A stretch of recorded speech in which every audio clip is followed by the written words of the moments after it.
Now the text basically quotes a verse, and the importance of this verse is that the verse emphasizes the difference between Islam and Iman as two different states.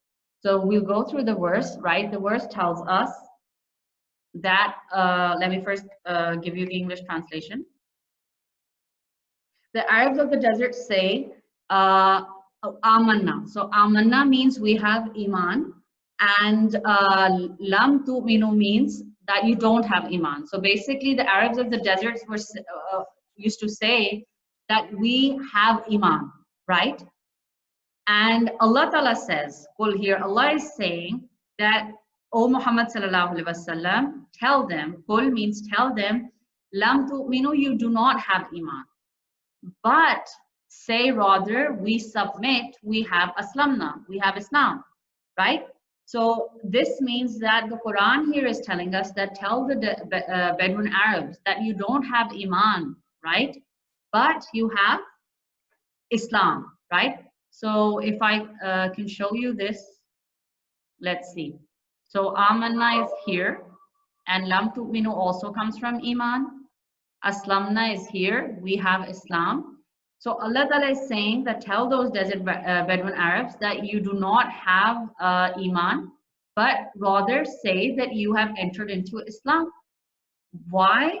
Because faith has not yet entered your hearts. Iman here has not yet entered fi qulubikum, into your spiritual hearts. So the Quran here gives us this evidence that Iman is something that exists within the qalb, right? The spiritual heart.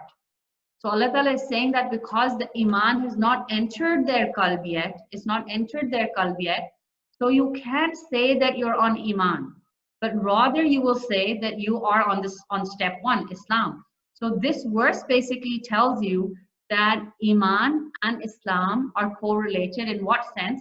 That you can think of, they're just steps, right? They're just steps.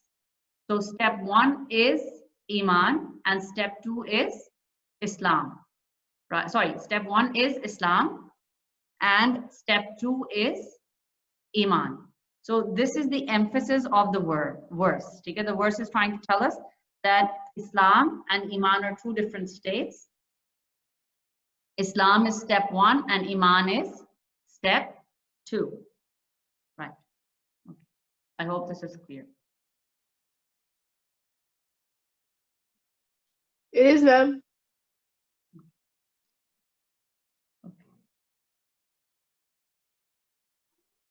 Okay, now the second concept that they give us is that initially they tell us about Islam, then they tell us about Iman, and then they tell us about Ihsan. So I would like you to revise the tutorial on root letters. So root letters here, Ihsan has three root letters: Ha, Sin, and Noon, H, S, and N, right? And here what we're trying to do is that the word from the root letters, Ihsan has two letters, H, S, and N, and the basic word that is derived from the root letters is beauty, right? So beauty is something which has two words in Arabic. Two words in Arabic are used to represent beauty. One word is Jamal and one word is Husn. So what we're doing here is we're not finding a word with a similar root letter, but we're finding a word with a similar meaning here. So Jamal is a word in Arabic, which also means beauty, and Husn is a word in Arabic, which also means beauty. The difference is that Jamal means a single dimensional beauty, right? Beauty in one dimension. But Husn means to have beauty in all dimensions, to have beauty in multiple dimensions.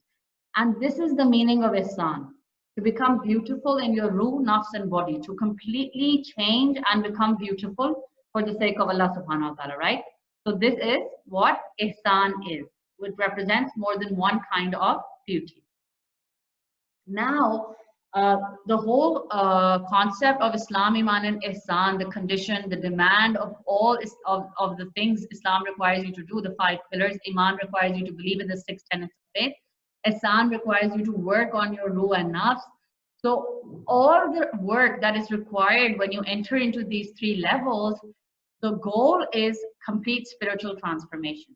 So this is the goal. So this isn't something that is random. It is designed with wisdom by Allah Ta'ala, and it is planned in order to change you completely in terms of your spiritual transformation.